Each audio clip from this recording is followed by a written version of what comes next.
미국 기독교 역사상 60년이라고 하는 최장기 베스트셀러를 기록했던 주님은 나의 최고봉이라고 하는 책의 저자인 오스왈드 챔버스가 이런 이야기를 했습니다.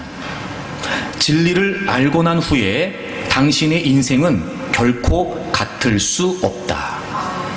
진리를 알고 난 후에 당신의 인생은 결코 같을 수 없다. 진리를 알기 이전과 진리를 알고 난 이후는 알게 된 진리 때문에 반드시 인생이 달라질 수밖에 없다는 거지요. 다시 말하면 우리가 예수 그리스도를 나의 구주와 주님으로 믿은 시점을 기준으로 그 이전과 그 이후 결코 우리의 삶이 같을 수 없다는 겁니다.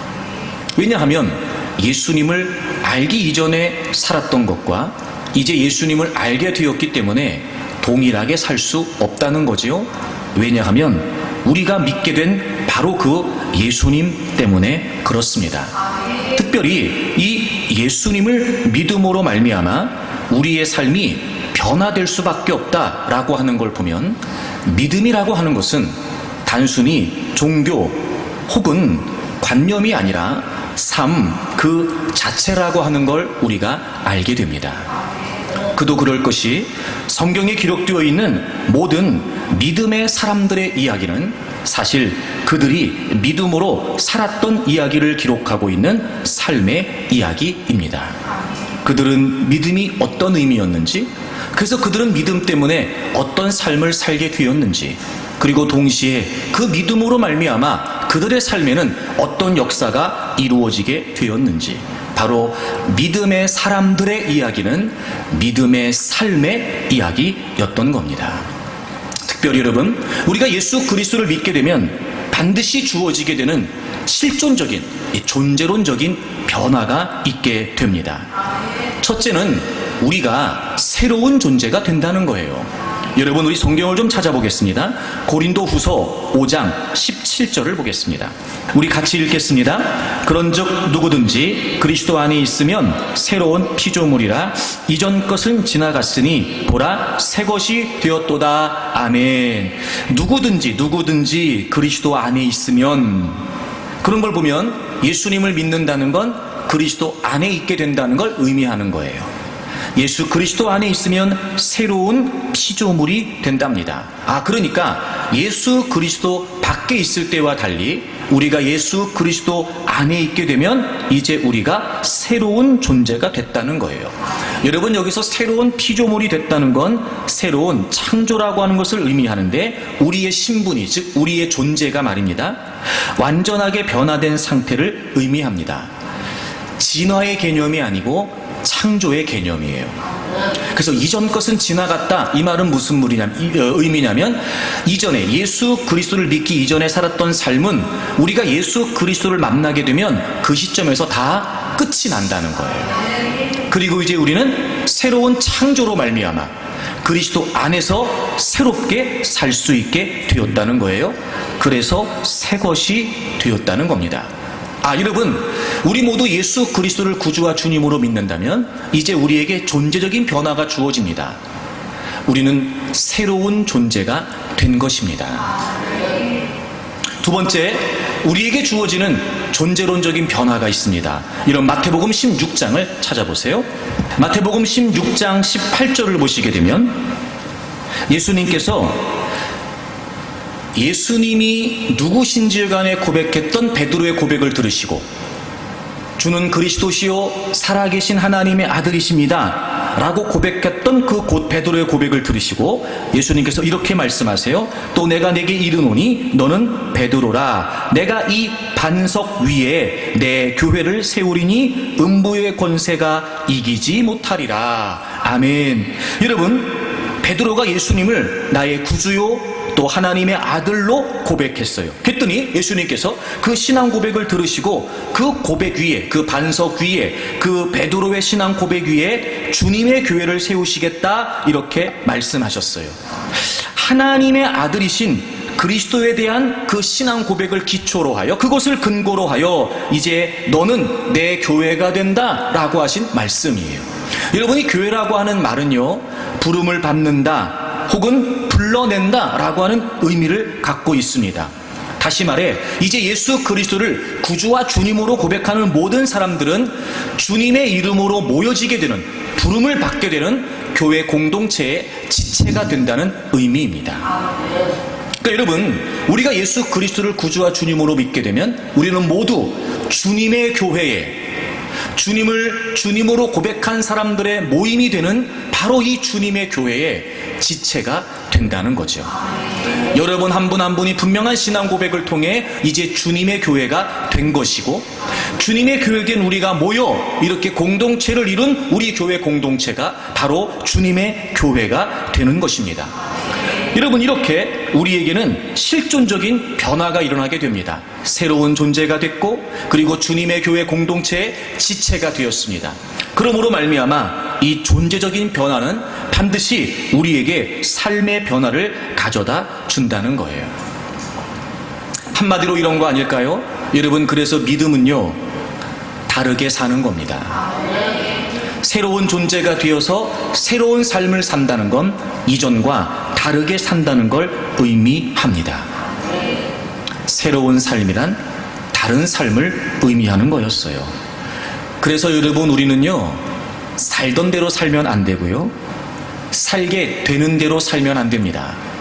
우린 새로운 존재가 됐고 교회 공동체 지체가 됐기 때문에 이제부터 우리는 다르게 살아야 된다는 거예요. 다르게 살려면 여러분, 목적이 달라져야 될 겁니다. 다르게 살려면 사고방식이 달라져야 될 거예요. 다르게 살려면 추구하는 가치가 달라져야 될 겁니다. 다른 방식, 다른 사고, 다른 가치. 여러분, 그렇게 해서 우리는 예수 그리스도를 믿는 믿음 때문에 이전과는 분명히 다른 인생을 살게 되는 겁니다. 오늘 본문의 내용을 보게 되면 예수님께서는 예수 그리스도를 믿는 모든 사람들에게 다르게 살아야 되는 삶에 관해 이렇게 정의하십니다. 먼저 그의 나라와 의를 구하라, 이렇게 말이죠. 다른 존재가 됐습니다. 그래서 다른 가치, 다른 사고, 다른 목적을 위해 살아가야 하는 모든 그리스도인들을 향해서 예수님께서는 한마디로 다른 삶에 관해 말씀하세요. 먼저 그의 나라와 의를 구하라는 겁니다.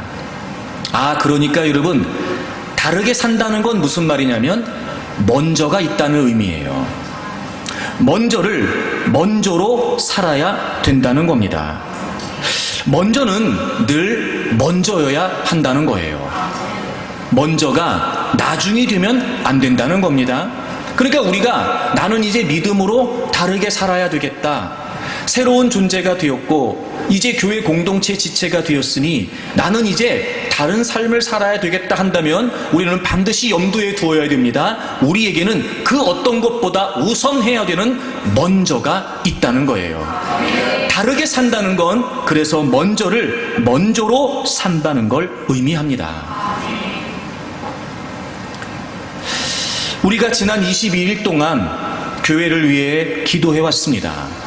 이 교회 공동체의 지체로서 하나님은 우리 교회에 어떤 뜻을 품고 계시는 걸까?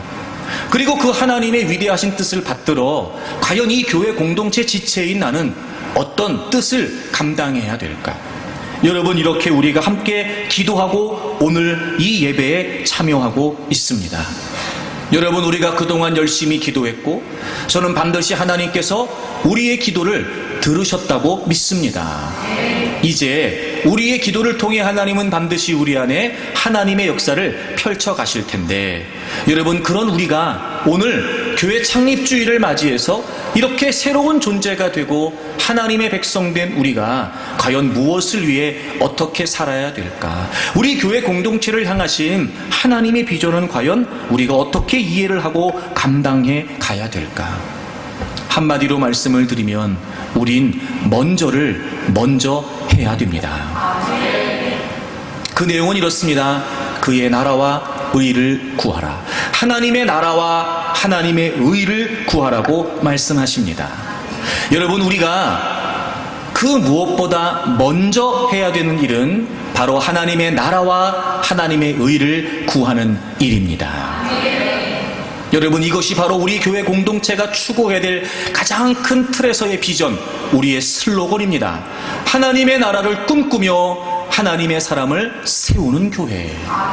여러분, 우리가 이곳에 모인 이유는, 우리를 모아주신 이유는 바로 하나님의 나라를 꿈꾸고 하나님의 나라의 완성, 그 하나님의 나라의 성취를 꿈꾸고 우리 모두 그 일에 합당한 자가 되도록 가꾸어지고 성숙해지고 세워져 가기를 위해 하나님은 여기에 교회 공동체를 세우시고 우리를 부르셨다고 저는 믿습니다. 하나님의 나라를 꿈꾸며 하나님의 사람을 세워가는 교회.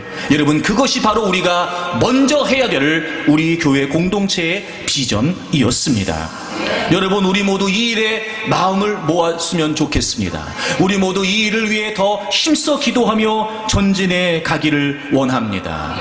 여러분, 그러면 우리가 먼저 하나님의 나라를 꿈꾸며 그리고 우리가 하나님의 사람으로 세워지기 위해 우리는 어떻게 해야 될까요? 우리가 뭘 해야 되는 걸까요? 먼저 그의 나라와 의를 구한다 라고 하는 표현에서 구한다라고 하는 말은요, 추구하다라고 하는 의미입니다. seek. 그러니까 하나님의 나라와 하나님의 의를 보다 더 적극적으로 우리의 삶에서 실현해 나가야 된다는 거예요. 그러니까 그게 비전이겠죠? 여러분, 그러니까 그게 슬로건이겠죠? 그러니까 우리가 추구하는 게 뭐냐면 하나님의 나라와 하나님의 의예요. 이전과는 달리, 내가 예수 그리스도 밖에 있었을 때와는 달리, 내가 예수님을 모를 때와는 달리 이제 우리가 보다 적극적으로 삶에서 실현해 가야 될, 추구해야 될 가치는 바로 하나님의 나라가 된 것입니다. 여러분, 추구하는 게 달라지려면 간구하는 게 달라져야 돼요. 구하는 게 달라지려면 구하는 게 달라져야 돼요. 구하는 게 달라져야 구하는 게 달라져요. 여러분, 같은 구자지만 앞뒤가 다르다는 거 아시죠? 여러분, 추구하는 게 달라져야 되려면 간구하는 게 달라져야 돼요. 간구하는 게 달라지면 추구하는 게 달라져요. 그 사실 예수님께서 오늘 6장 33절에서 먼저 그의 나라와 의를 구해라 라고 말씀하시기 전에 아주 중요한 맥락에서 마태복음 6장을 우리에게 말씀하셨어요. 이 말씀이 나오기 전에 어떤 내용이 나오냐면요, 예수님께서 우리에게 기도를 가르쳐 주십니다.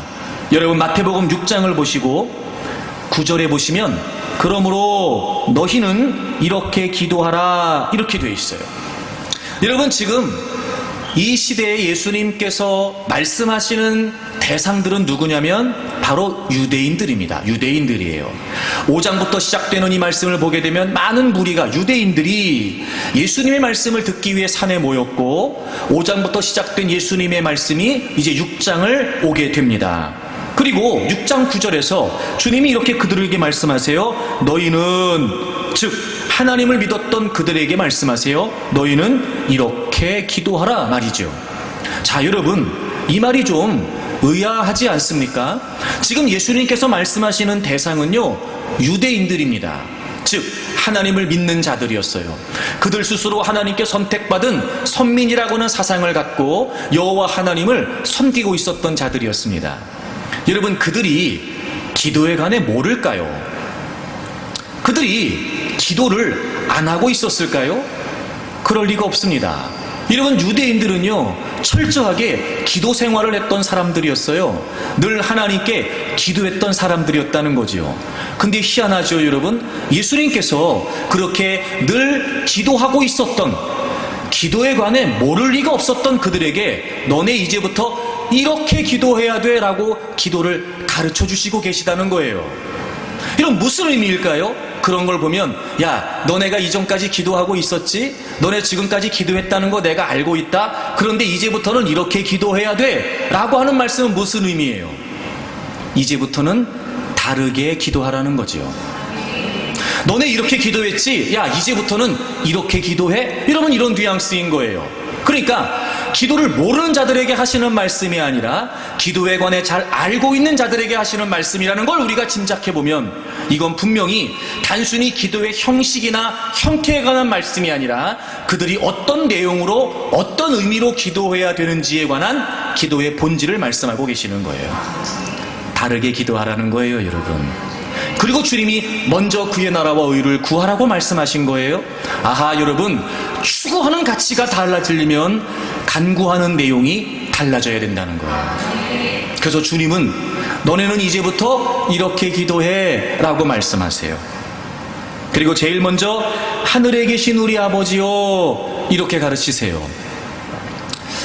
지금 제가 말씀드렸던 것처럼 여러분, 유대인들은 기도를 알고 있었습니다. 그들은 누가 뭐라고 해도 하나님, 여호와 하나님께 기도했던 사람들이죠. 그러니 당연히 그들은 기도하면 하나님께 한다라고 하는 생각이 없을 리가 없습니다. 근데 예수님께서 기도를 가르치시면서 맨 앞에 뭐라고 말씀하세요? 하늘에 계신 우리 아버지요, 이렇게 하나님을 부르고 시작하라는 거예요. 여러분, 맨 앞에 있다는 게 무슨 의미일까요? 중요하다고 하세요. 이런 맨 앞에 있다는 게 무슨 의미일까요? 중요한 거예요. 그렇잖아요, 여러분. 너는 이제부터 이렇게 기도해야 돼? 라고 여러분 그들의 주의를 환기시키고, 그러니 당연히 기도를 모르지 않았던 그들은 도대체 무슨 말씀이야? 아니, 기도를 다르게 하라니? 라고 그렇게 주목하고 있을 때 제일 먼저 주님이 하셨던 말씀이니까 사실 여러분 이게 제일 중요한 내용인 거예요. 하늘에 계신 우리 아버지요, 하늘에 계신 우리 아버지요. 즉 여러분, 기도의 대상이신 하나님을 주목하라는 거예요. 사실 여러분, 타 종교에도 기도가 많이 있습니다. 하지만 타 종교의 기도와 우리 기독교의 종교는요, 질적으로 다릅니다. 우리 기독교의 기도의 본질은 뭐냐면 우리의 기도의 대상이신 하나님을 만나는 거예요. 우리는 예수 그리스도를 믿음으로 말미암아 우리의 모든 죄가 용서를 받았습니다. 우리는 우리의 죄 때문에 그 누구도 하나님께 나아갈 수 없었지요. 그런데 예수 그리스도께서 우리의 모든 죄를 다 대속해 주셨습니다. 그래서 이제 우리는 그 예수님의 이름으로 하나님 앞에 나아갈 수 있게 됐어요. 하나님과 연합된 관계가 되었고, 그래서 우리는 이제 하나님과 교제할 수 있는 주님과 연합된 존재가 되었습니다. 여러분, 기도의 가장 중요한 본질은 바로 하나님 그분을 만나는 데 있다는 거예요. 그러니까 사실 여러분, 때로는 우리가 문제 때문에 기도할 수 있습니다. 그러나 여러분, 그럼에도 불구하고 기도의 가장 중요한 중심은 바로 살아계신 하나님 그분을 향한다는 거예요. 여러분, 우리의 기도가 이렇게 바뀌어야 되는 거지요. 문제 때문에 주님을 찾는 게 아니라 주님 때문에 주님을 찾는 거예요. 어쩔 수 없이라도 우리는 육을 가지고 살고 있기 때문에 다급하거나 위급한 문제를 만나게 되면 당연히 주님을 찾아야 됩니다. 그럼요, 물론입니다. 그런데 그렇다 하더라도 우리가 어떤 문제가 있어 주님을 찾는다 하더라도 그 문제만이 이유가 되면 안 되고 우리는 주님이 이유가 되어 주님을 찾아야 됩니다. 사실 사람과 사람도 그렇거든요. 만나보면 알고요, 교제해보면 압니다. 이 사람이 나를 목적으로 생각하고 있는지 아니면 수단으로 생각하고 있는지.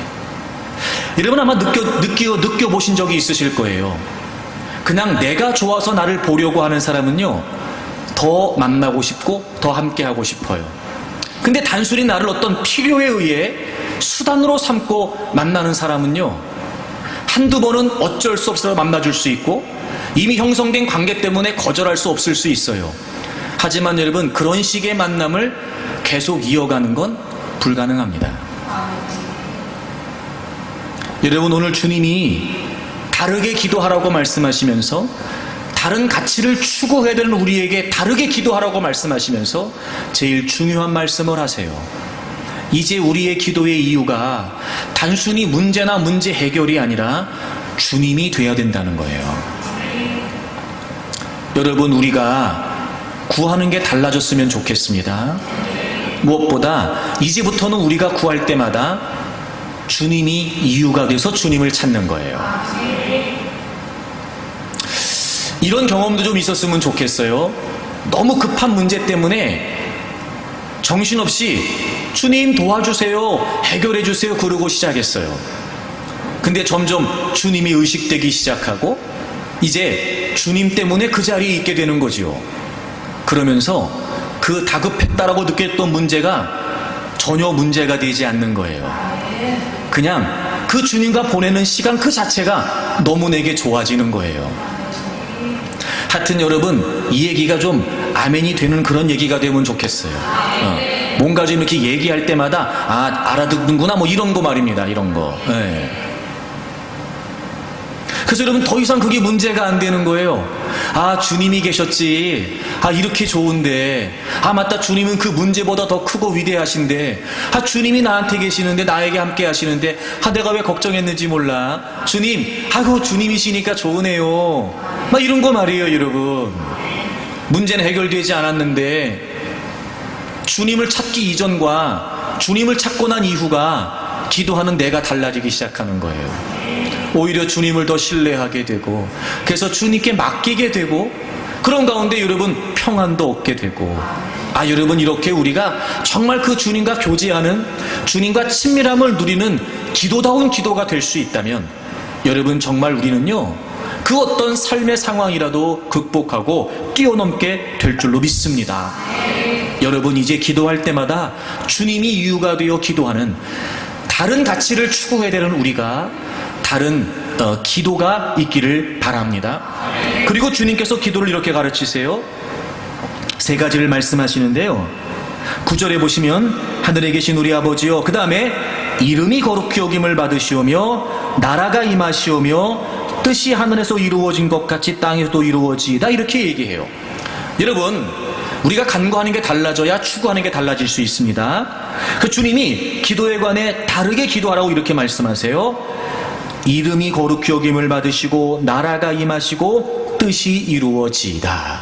우리 성경 번역에는 빠져 있는데요, 원문에는 유어라고 하는 인칭 대명사가 있어요. 소유격, 목적격, 당신의, 그러니까 이런 거예요. 하나님의 이름이 거룩히 여김을 받으시고 하나님의 나라가 임하시오며 하나님의 뜻이 이루어지기를 원합니다, 이런 뜻이에요. 세 가지를 말씀하시는데, 하나님의 이름이, 그 다음에 하나님의 나라가, 하나님의 뜻이, 바로 이것을 위해 구하라고 말씀하시는 거예요. 여러분, 먼저 그의 나라와 의를 추구하려면 우린 뭘 간구해야 되냐면 하나님의 이름이 거룩히 여김을 받으시고 하나님의 나라가 임하며 하나님의 뜻이 이루어지기를 위해 간구해야 된다는 거예요.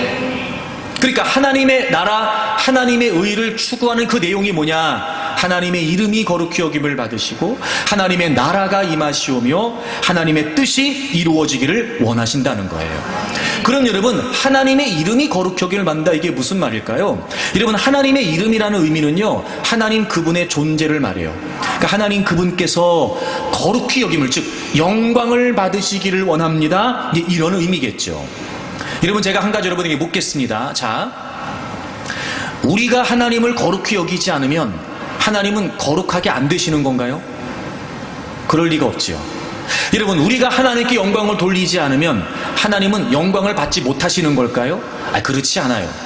우리가 뭘 하든 뭘 하지 않든 아무런 상관이 없어요. 그분의 영광, 그분의 권위, 그분의 거룩에는요 아무런 상관이 없습니다.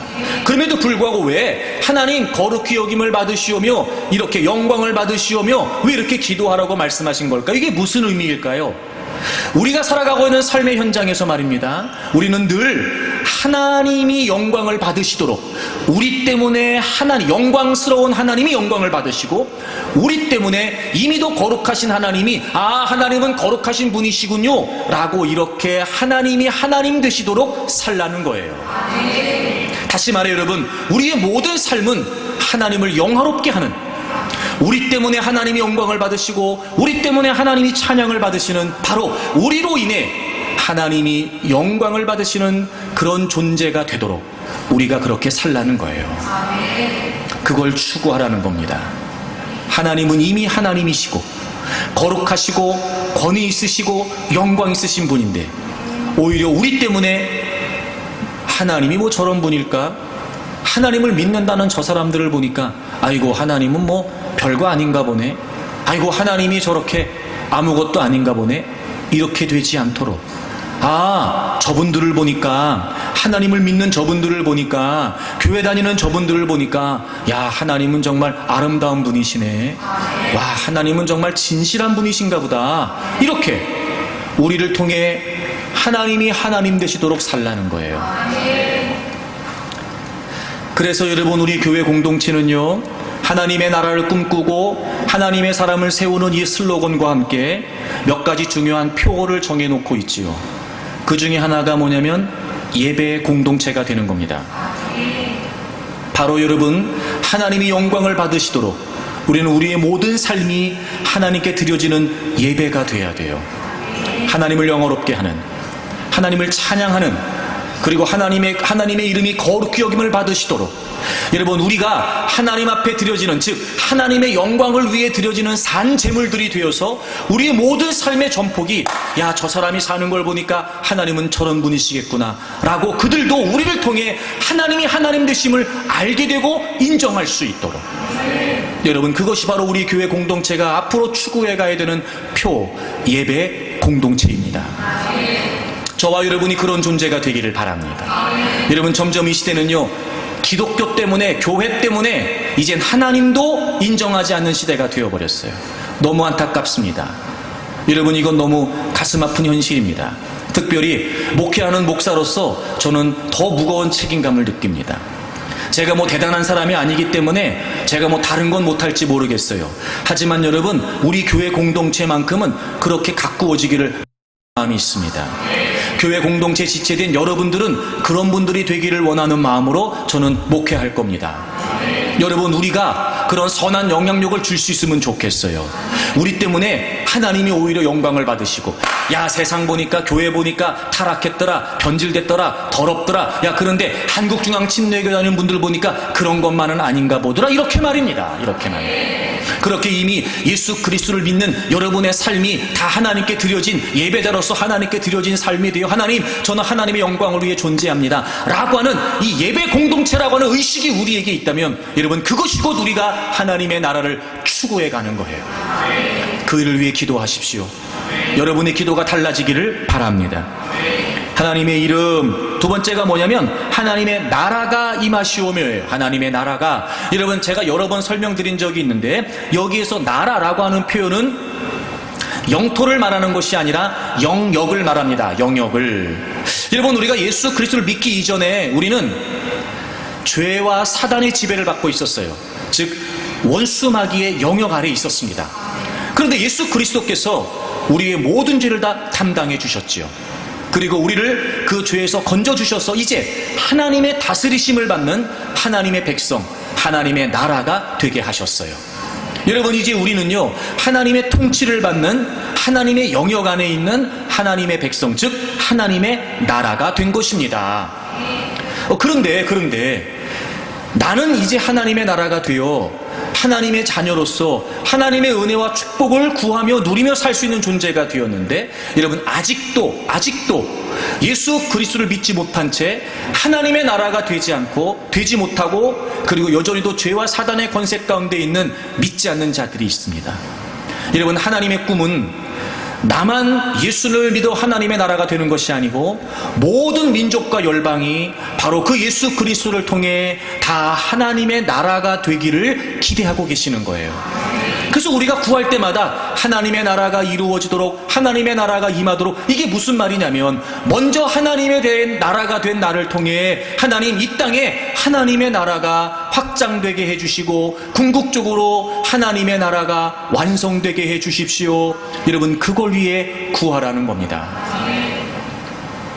하나님께서 예수 그리스도를 통해 이 땅에 기대하고 계시는 것은 바로 그분을 믿는 교회 공동체의 지체들을 통해 모든 민족과 열방 위에 예수 그리스도의 복음이 선포되고, 여러분, 그들 모두 하나님의 나라가 되기를 기대하셨던 겁니다. 그래서 우리 교회 공동체는 바로 그 표를 안고 있습니다. 비전 공동체. 하나님의 복음을 영화롭게 하는 비전 공동체 말입니다. 여러분, 그것이 우리가 추구해 가야 될, 우리가 간구하며 이루어 가야 될 중요한 표가 됩니다. 여러분, 우리가 이 땅에 존재하는 이유는요, 먼저 믿은 자로서 아직 믿지 않는 자들에게 예수 그리스도의 이름을 전하는 겁니다. 주님이 다시 오시는 그날까지 여러분, 우리는 바로 그 하나님 나라의 완성을 위해 존재하고 있음을 잊지 마십시오. 여러분, 한 분 한 분에게 분명한 하나님의 뜻이 있으실 거예요. 여러분, 왜 그 가정에 여러분을 있게 하시는 걸까요? 여러분, 왜 그를 만나 한 가정을 이루게 하시고, 왜 그런 부모를 만났고, 왜 그런 자녀들을 만나게 하셨던 걸까요? 여러분은 왜 그 가문에 있으며, 여러분 왜 그 직장에 있을까요? 여러분, 어떤 그 모든 관계 속에 하나님이 왜 있게 하시는 걸까요? 여러분, 비전이라고 해서 거창한 것만이 비전일까? 저는 그렇게 생각하지 않습니다. 여러분, 분명히 주님 말씀하셨어요. 한 영혼이요 천하보다 귀하다고 하셨습니다.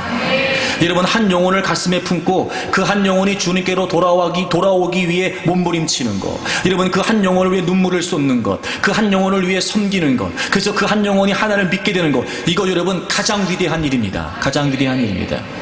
아마 어떤 분에겐 하나님이 기대하시는 게 평생 눈물 쏟아 기도해서 남편 한 사람 구원하는 게 그분의 사명일 수도 있어요. 자녀들을 위한 것도 여러분 그렇지 않을까? 또 여러분 이럴 수 있지 않을까요? 여러분 한 분을 통해서 그 여러분이 있는 그 가문이 거룩한 계보가 되는 거예요. 여러분, 이거 어마어마한 비전입니다. 물론 어떤 분에게는 전 세계 방방곡곡에 나가 복음을 전해야 되는 선교의 비전도 있을 수 있겠죠. 또 여러분, 저 같은 경우는 이렇게 국내에서 목회하는 게 여러분 비전일 수도 있을 거예요. 하지만 궁극적인 목적은 뭐예요? 영혼을 구원하는 일이에요. 하나님의 나라를 완성하는 일이라고요. 그래서 우리는 비전 공동체를 표어로 삼아 하나님의 복음을 영화롭게 하는 교회가 되기 위해 우리가 이곳에 함께 존재한다는 겁니다. 여러분, 이제부터 우리가 그걸 위해 기도할 수 있기를 바랍니다. 여러분, 우리가 21일 동안 기도하면서 전도 대상자를 작정하고 올해 안에 전도하자 이렇게 기도했는데, 여러분, 저는 다 열심히 여러분이 기도하셨을 거라고 생각이 돼요. 아마 그 기도 카드에는 한 사람 이름만 적게, 최소한 두 사람 이름 적게만 가로를 해놨는데 아마 여러분들 그 가로가 다 모자랐을 거라고 나는 확신합니다. 여러분, 이렇게 주위를 둘러보면 채워야 될 자리가 많잖아요. 아마 나는 여러분들이 작정하셨을 거라고 믿어요. 하나님, 제가 의제 5개는 채우겠습니다. 이렇게 말입니다. 여러분, 우리 힘써 복음을 전합시다. 그래서 여러분, 죄인 한 사람이 잃은 양 한 마리가 주님께로 돌아오는 걸 주님은 가장 기뻐하신다 그랬잖아요. 주님이 가장 기뻐하시는 일. 여러분, 그 복음을 영화롭게 하는 비전을 위해 우리가 함께 전진해 가기를 바랍니다. 하나님의 뜻이 이루어지도록 기도하라고 하셨어요. 하나님의 뜻이 이루어지도록. 이런 겁니다, 여러분. 우리의 생명의 주인은 하나님이십니다. 그리고 우리의 삶의 주관자는 하나님이십니다. 여러분, 우리의 모든 삶의 일거수일투족은 바로 하나님께 있습니다. 하나님의 뜻 안에 있습니다. 그러므로 우리는 크게는 좀 전에 말씀드렸던 것처럼 내 인생을 통해 하나님이 어떤 뜻을 기대하실까, 작게는 지금 우리가 만나고 있는 상황들, 우리를 힘들게 하고 아프게 하고 버겁게 하는 그 모든 삶의 무게 속에 과연 하나님은 어떤 뜻을 갖고 계실까 말이죠. 여러분, 우리가 이유를 모른다 하여 이유가 없을 리가 없습니다. 여러분, 하나님은요 우리를 너무 사랑하시기 때문에 그래요. 우리는 당장 이게 무슨 의미일까 깨닫지 못할지 모르지만 분명한 건 그 안에 하나님의 의도가 담겨져 있다는 거예요. 그러니 여러분, 항상 하나님의 뜻을 위해 구하십시오. 하나님, 제가 지금 이런 문제가 있습니다. 제가 지금 이런 형편이 있습니다. 그래서 하나님께 구합니다. 문제가 해결되기를 원하는 마음이 큽니다. 하지만 하나님, 그 이전에 과연 이 문제를 통해 하나님은 제게 뭘 원하시는 걸까요? 하나님, 제게 말씀해 주세요. 하나님, 제게 깨닫게 해주세요. 이렇게 날마다 하나님의 뜻을 모든 여러분의 삶의 현장에서 구하는 분들이 되기를 바랍니다. 여러분, 그 세 번째, 그래서 우리 교회 공동체는요 바로 이것 때문에 우리가 추구해가는 표가 하나 있죠. 바로 건강한 공동체입니다. 다시 말씀으로 돌아오자는 거예요. 늘 하나님의 말씀이 이유가 되고, 늘 하나님 말씀을 묵상하면서, 또 늘 하나님 말씀에 귀를 기울이면서 과연 하나님 말씀 속에서 나를 이끌어 가실 때 갈 길과 할 일을 좀 제게 하나님 알려주십시오. 제가 하나님의 뜻 안에 있기를 원합니다.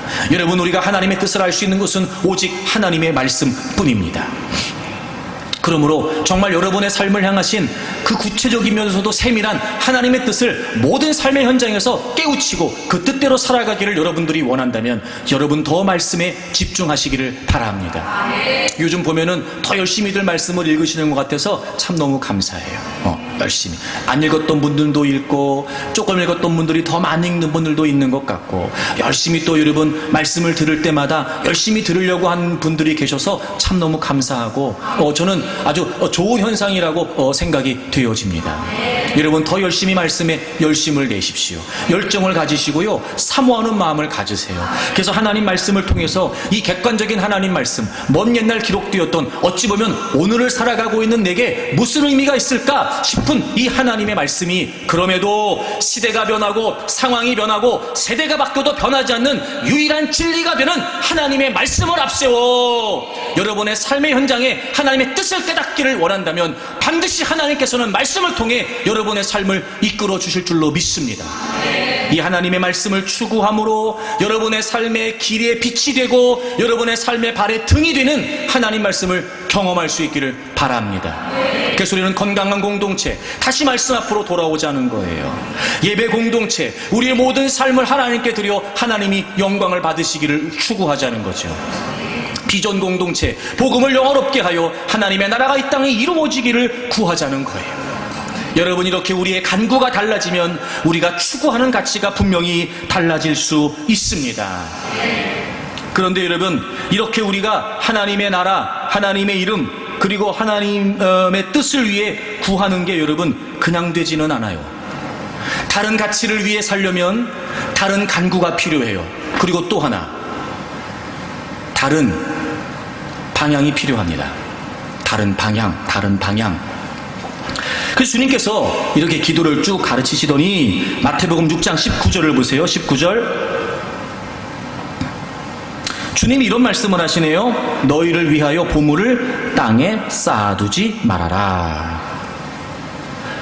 그리고 20절에 오직 너희를 위하여 보물을 하늘에 쌓아두라. 그러니까 땅에 쌓지 말고, 보물을 땅에 쌓지 말고 보물을 하늘에 쌓아두래요. 왜냐하면 땅에는 좀과 동록이 해하며 도둑이 구멍을 뚫고 도둑질한대요. 근데 하늘은 좀이나 동록이 해하지 못하며 도둑이 구멍을 뚫지도 못하고 도둑질도 못한다네요. 그러면서 21절에 이 말씀의 결론을 이렇게 내리세요. 여러분, 우리 21절 다 같이 읽겠습니다. 마태복음 6장 21절 다 같이 읽습니다. 시작. 내 보물 있는 그곳에는 내 마음도 있느니라. 아멘. 아하, 주님이 정말 하고 싶었던 말씀이 뭐였냐면 마음이에요. 마음. 그러니까 마음, 우리의 마음이, 우리의 존재가, 우리의 생각이 어떤 방향을 지향해야 되는지에 관해 말씀하고 싶으셔서 보물 얘기하신 거예요. 보물 얘기. 그러면서 마음이 있는 곳에 보물이 있대요. 여러분 다 동의하시지요? 당연해요. 여러분, 보물이 있다는 건 마음이 있다는 거예요. 쉽게 말해 이런 거죠. 돈이 간다는 건 뭐가 간다는 거예요? 마음이 간다는 거예요. 그렇죠? 그 주님 말씀하시는 거예요. 야, 니네 마음을 살펴야 돼. 마음을 살펴야 된다. 자, 마음을 어디에 둬야 되냐면 마음을 땅이 아니라 하늘에 둬야 된다는 거예요. 그리고 주님의 말씀을 통해 우리에게 아주 중요한 지혜를 주십니다. 여러분 보세요. 보물을 땅에 쌓아두지 말래요. 왜냐하면 좀과 동록이 있고 도둑이 구멍을 뚫고 도둑질한대요. 그럼 이런 거죠. 여러분 보세요. 자, 우리는 땅에 쌓는다고 하지만 쌓인다는 거예요? 안 쌓인다는 거예요? 안 쌓인다는 거예요. 아하, 우리는 쌓는다고 해요. 근데 쌓이지 않는다는 거예요. 그러니 아무리 쌓아도 쌓이지 않으니까 쌓는 게 소용이 있어요? 없어요? 없다는 거예요. 그런데 하늘에 쌓으면 쌓인대요? 안 쌓인대요? 쌓인대요. 그러니까 하늘을 위해서 쌓는 건 쌓아지는 건데 땅을 위해서 쌓는 건 쌓아지는 게 아니라는 거예요. 땅의 가치를 추구하는 건 쌓여지지가 않으니까, 아무리 땅의 가치를 가지고 쌓는다고 노력을 해도 쌓아지지 않으니까 헛수고가 되지만, 하늘의 가치를 쌓는 건 쌓으면 쌓을수록 쌓이기 때문에 하늘의 가치를 위해 쌓는 건 의미가 있다는 거예요. 그러면서 너희들의 마음을 하늘에 두라는 거예요. 여러분, 우리가 다른 가치를 추구하려면 다른 간구가 필요해요. 그리고 동시에 우리가 다른 가치를 추구하려면 다른 방향, 우리가 마음 둘 곳이 달라져야 돼요. 더 이상 여러분, 세상의 가치가 저는 여러분의 삶의 이유가 되지 않기를 바랍니다. 이제부터 우리가 다른 가치를 추구하는 다른 존재, 새로운 존재가 됐으니까 여러분, 이제 우리의 목적 지향, 우리의 방향, 우리가 지향해야 될 방향은 이제 땅의 가치, 해 아래가 아니라 하늘의 가치, 해 위의 가치가 돼야 된다는 거예요. 여러분, 살피세요. 여러분의 마음이 어디에 있는지. 여러분, 우리에게 주어진 인생이라고 하는 이 기회 말입니다. 혹시 여러분 지금까지 쌓여지지 않는 것을 쌓으려고 수고했던 건 아닙니까? 여러분, 이제까지 살면서 쌓여지는 것을 위해, 쌓기 위해 수고하셨습니까? 여러분의 마음이 땅에 있지 않고 하늘에 있기를 바랍니다. 그래서 여러분, 이제부터 우리의 삶의 방향이 하늘에 있어야 돼요. 그럼 보세요. 하나님의 나라, 하나님의 의, 하나님의 이름, 그리고 여러분, 우리가 다른 방향으로 우리의 마음이 하늘에 있고, 이게 어렵잖아요, 여러분. 한마디로 말하면 이런 거죠. 예수 그리스도를 믿기 이전에는 나를 위해, 나 때문에 내가 이유가 돼서 이렇게 살았던 사람이, 이제는 예수 그리스도를 믿기 때문에 하나님을 위해, 하나님 때문에 이렇게 살라는 거잖아요. 나를 위해서 하나님을 위해로. 여러분, 이게 아무것도 아닌 것 같아도요, 이게 얼마나 큰 전환인지 아마 우리는 믿음으로 살면서 계속해서 느낄 거예요. 참 희한해요, 여러분. 하나님을 모르지 않아요? 때로는 하나님의 은혜를 경험했다고도 말해요. 하지만 여러분, 이게 전환되는 게요, 너무 어려운 거예요. 그런데 여러분, 전환될 수 있는 비결은 딱 하나예요. 전환되게 된 이유를 붙드는 거예요. 전환할 수 있는 것, 즉 달라질 수 있는 건 딱 하나예요. 우리가 달라지게 된 이유를 끊임없이 붙드는 거예요. 여러분, 고린도전서 6장을 찾으세요. 고린도전서 6장 19절을 보시면, 너희 몸은 너희가 하나님께로부터 받은 바 너희 가운데 계신 성령의 전인 줄을 알지 못하느냐. 아하, 여러분, 여기서 몸이라는 건 우리의 육체를 말하는 게 아니라 우리의 존재를 말해요. 근데 우리의 존재가 하나님께로부터 받았다는 거예요. 여러분, 제가 지금까지 계속 설명드렸는데, 여러분, 우리가 예수 그리스도를 믿음으로 새로운 존재가 됐어요. 우리가 새로운 생명을 얻었단 말이에요. 그래서 우리가 이제 새로운 삶을 살게 됐어요. 이걸 하나님으로부터 받았다, 이렇게 표현하고 있는 거예요. 이제부터 너희가 살아가는 삶은, 너희의 존재는 하나님으로부터 받았다, 이런 말이에요. 여러분, 우리가 뭘 해서 구원받은 거 아니거든요. 우리가 착한 일 많이 해서 구원받은 거 아니고요. 여러분, 우리가 뭘 열심히 노력해서 구원받은 거 아니죠. 우리의 공로, 우리의 수고와 아무런 관련 없이 하나님께서 우리의 죄를 대신해서 예수 그리스도를 십자가에 못 박으셨어요. 우린 그냥 그 전적인 하나님의 은혜와 사랑을 믿은 것뿐이죠. 믿은 것뿐이에요. 그러니까 우리가 새로운 존재가 됐어요. 우리가 새로운 창조물이 됐습니다. 그 말은 무슨 말이에요? 이 모든 삶은, 이 모든 새로운 생명은, 그러니까 전적으로 누구로부터 주어진 거지요? 하나님께로부터 주어진 거예요. 그 의미예요. 하나님께로부터 받았다는 거예요. 그래서 이제는 너희가 너희 자신의 것이 아니라는 거예요. 왜요? 하나님으로부터 받았으니까요. 전적인 하나님의 은혜와 사랑으로 말미암아 내가 예수 그리스도를 믿고, 그리고 그분 때문에 내가 새로운 존재가 된 거니까요. 우리가 뭘 해서 구원받은 게 아니에요. 믿어서 구원받았어요. 우리가 달라지게 된 이유는 우리가 뭘 해서가 아니라고요. 예수 그리스도, 하나님의 전적인 은혜와 사랑으로 보내주신 바로 그 예수 그리스도. 그러니까 이제는 하나님께로부터 우리가 부여받은 이 새로운 존재, 이 새로운 인생, 이제부터 우리 것이 아니라는 거예요. 그리고 하나님께서 아주 분명히 말씀하세요. 20절, 값으로 산 것이 되었으니. 여러분, 값으로 사셨대요. 값으로. 여러분, 이게 무슨 값이에요? 예수님의 핏값이에요. 그냥 값이 아니에요, 여러분. 그래, 우리는 거저 구원받았어요. 우린 값 없이 구원받았죠. 하지만 여러분, 우리가 구원받은 건 예수 그리스도의 생명값, 값비싼 대가를 치르고 우리가 구원받은 거예요. 여러분, 우리가 이 은혜를 안다면, 물론 우리가 이 무한한 하나님의 사랑과 은혜의 깊이를 다 헤아릴 순 없지만, 그럼에도 불구하고 날마다 십자가, 날마다 예수 그리스도를 통해서 우리가 끊임없이 그분의 은혜를 느끼고 깨닫고 체험한다면, 여러분, 이제 우리는 내 삶이 내 것이 아니라 그분의 것이 되었다는 걸 알게 될 거예요. 그런즉 너희 몸으로 이제 하나님께 영광을 돌리라는 거예요. 그러니까 여러분, 다르게 구하고 다르게 간구하고 다른 방향을 추구해 가려면 우리가 달라지게 된 이유, 바로 이 구속의 은혜를 우리가 끊임없이 묵상해야 돼요. 끊임없이 생각해야 돼요. 여러분, 그리고 또 깨닫고 또 깨닫고 더 깊이 알고 더 깊이 체험하고, 그런 가운데 여러분, 우리가 이 존재론적인 우리의 실존적인 변화를 우리가 깨달으면 깨달을수록, 나는 내 것이 아니었구나, 난 이제 더 이상 나를 위해 사는 존재가 아니구나, 난 이제 하나님 것이 되었고 예수 그리스도의 피값으로 하나님의 자녀가 되었구나, 여러분, 라고 하는 사실을 깨달으면 깨달을수록 이제 우리는 그렇게 주님을 위해, 주님의 나라를 위해 살 수 있게 된다는 거예요.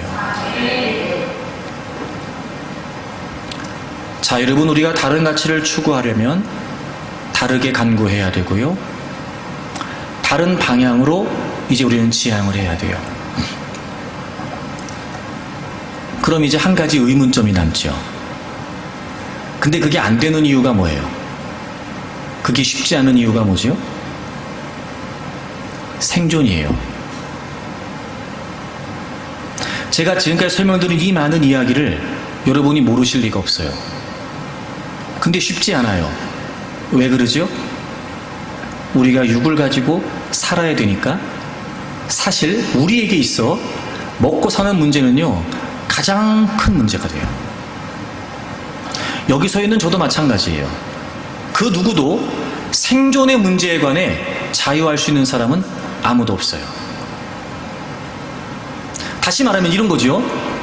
아무리 우리가 하나님의 나라와 하나님의 의를 추구하는 삶을 꿈꾸고 바라본다 할지라도, 솔직히 현실적으로 이 생존의 문제를 극복할 수 없다면 그저 하나님의 나라라고 하는 건 한낱 구호에 그칠 뿐, 한낱 환상이나 이상에 머무를 뿐, 결코 우리의 삶에 현실적으로 이루어질 수 있는 비전이 되지 못합니다. 그런데 이런 고민과 이런 걱정을 주님도 알고 계셨어요. 그래서 주님이 우리에게 뭐라고 가르치셨냐면, 마태복음 6장으로 돌아오세요.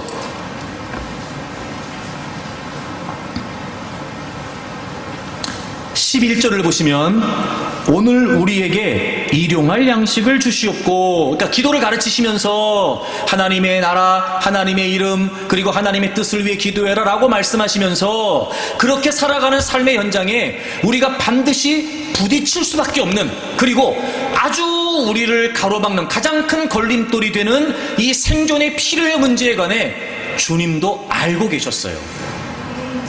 그 주님이 기도를 가르치시면서, 자, 너네 그걸 위해 기도하지? 그리고 동시에 이렇게도 기도해라. 오늘 우리에게 일용할 양식을 주십시오. 즉, 생존의 필요에 관해서도 기도하라고 말씀하셨어요. 여러분, 그러면 일용할 양식, 즉 생존의 필요를 위해 기도하라고 말씀하신 이 의미가 뭘까요? 이 의미가 뭘까요? 다시 말해, 이 한 줄의 의미를 우리가 알고 이제부터라도 저는 정말 하나님의 나라를 위해, 다른 가치를 위해 살겠습니다 라고 하는 마음이 있다면, 우리가 이제 이 한 구절의 말씀을 통해 기도하면, 주님이 기도하라고 하셨으니까 기도하면 얼마든지 이 문제를 우리가 극복할 수 있다는 거예요. 그러니까 반드시 우리가 지금 비전을 얘기했고 슬로건을 얘기했고 표를 얘기했으나 이 부분이 넘어서지지 않으면 여러분, 우린 그 일을 감당하는 건 불가능합니다. 왜요? 먹고 살아야 되니까요. 그 걱정 없는 사람이 어디 있어요? 그 염려 없는 사람이 어디 있어요? 때론 여러분, 그게 믿음 같기도 하지 않습니까? 근데 주님이 그걸 너무 알고 계셨어요. 그래서 우리에게 극복해낼 수 있는 방법을 알려주셨어요. 오늘 우리에게 일용할 양식을 주시옵고 생존의 필요를 위해 기도하라는 거예요. 자, 여러분 그럼 생각해 보겠습니다. 자, 우리가 생존의 필요를 위해 하나님이 기도하라고 하셨잖아요. 그러면 우리가 기도하면 하나님이 어떻게 하신다는 거예요? 주신다는 거예요. 너네 생존의 필요를 위해 구해. 아니 근데 주시지 않을 생각인데 구하라고 하시겠어요? 그러니까 구하라고 하시는 건 뭐예요? 주신다는 거예요. 자, 보세요. 자, 구하는 건 누가 하는 거지요?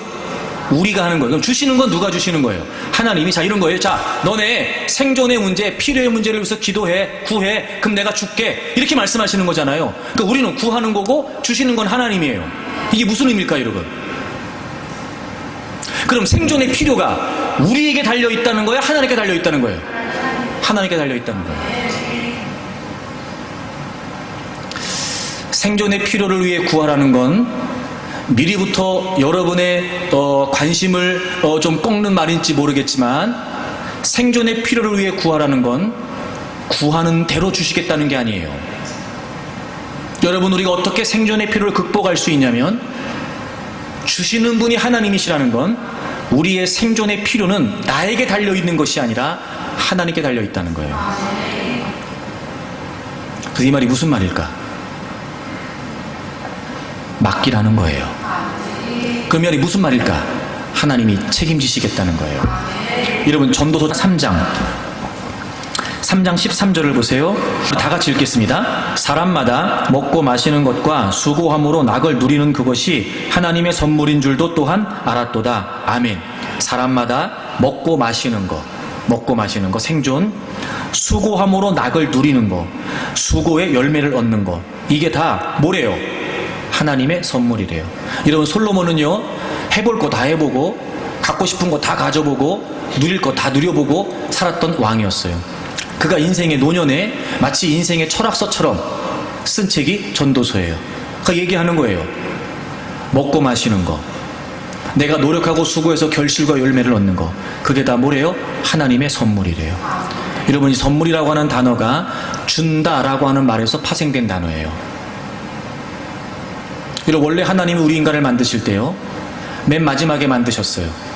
그 전에 우리 인간이 살아갈 수 있는 모든 환경을 다 만들어 놓으셨죠.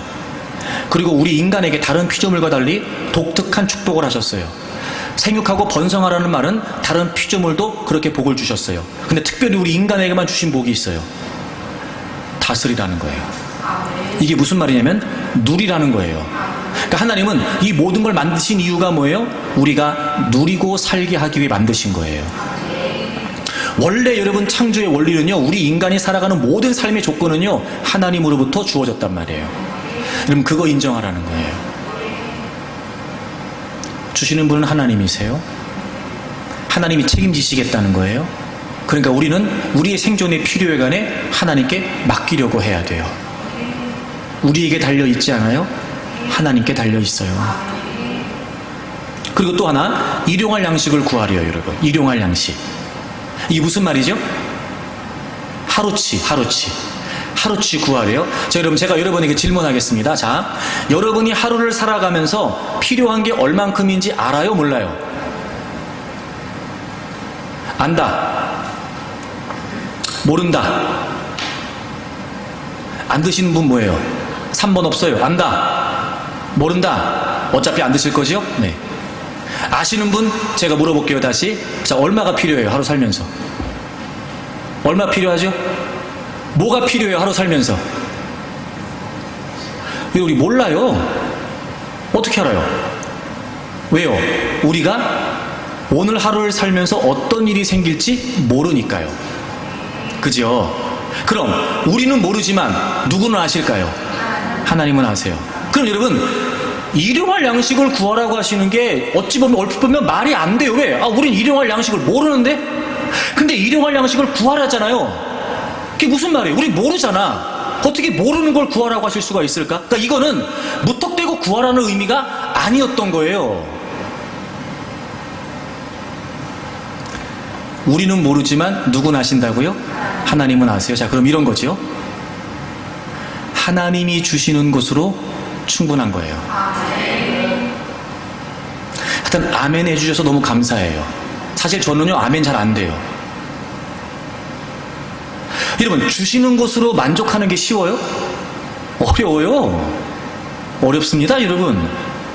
우리가 보기에는 이거 꼭 오늘 주셔야 돼. 근데 안 주시면 감사합니다. 그리고 넘어가요? 아유, 기도해도 소용없네. 저렇게 맨날 목사가 기도하라 그래서 혹시나 해가지고 한번 기도해봤는데 아이고 내가 그럴 줄 알았다, 그럴 줄 알았어. 그러지 않아요 여러분? 근데 일용할 양식을 구하라네요 하나님께서. 근데 우리 일용할 양식을 모르네요. 그러니까 무턱대고 구하라는 의미가 아닌 거였어요. 이 기도의 의미가 뭐였죠? 우리가 필요의 문제를 극복할 수 있는 이 기도의 의미가 뭐였어요? 하나님이 주신 것이면 충분하다는 거예요.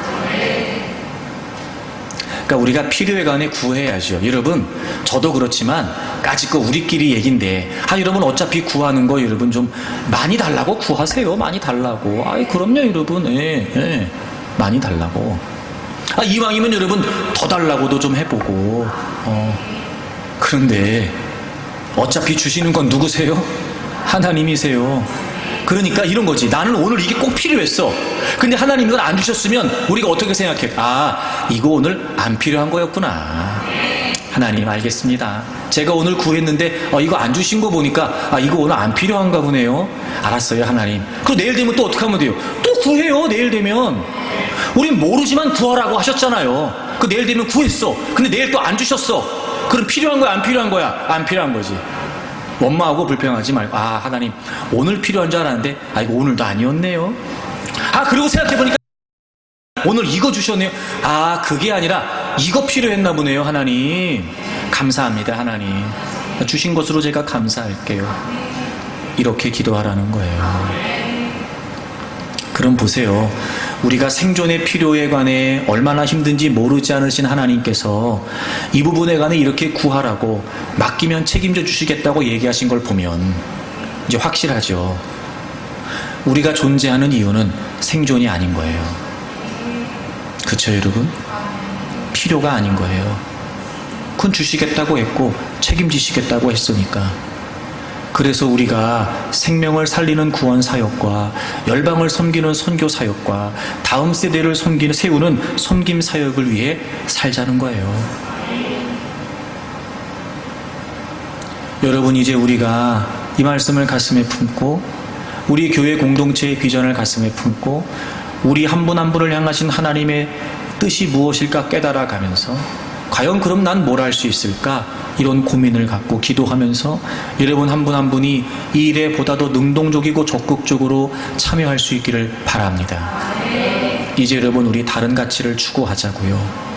다르게 구하고 다른 마음을 갖고 필요의 문제는 하나님께 맡기고 여러분 그렇게 우리가 쉽지 않겠지만 하나님의 거룩한 비전을 위해 함께 달려갈 수 있기를 바라고 여기까지 교회 공동체와 함께 하신 여러분들에게 정말 감사하고 앞으로도 변함없이 어렵고 힘든 일이 또 있을 수도 있고 여전히 계속될지도 모르지만 그러나 우리에게 비전을 주신 하나님을 가슴에 품고 여러분 그분을 신뢰하는 믿음으로 더 힘있게 함께 전진해 갈 수 있기를 바랍니다. 먼저를 먼저로. 그래서 하나님의 나라와 영광을 위해 살아가는 저와 여러분들이 되기를 바랍니다.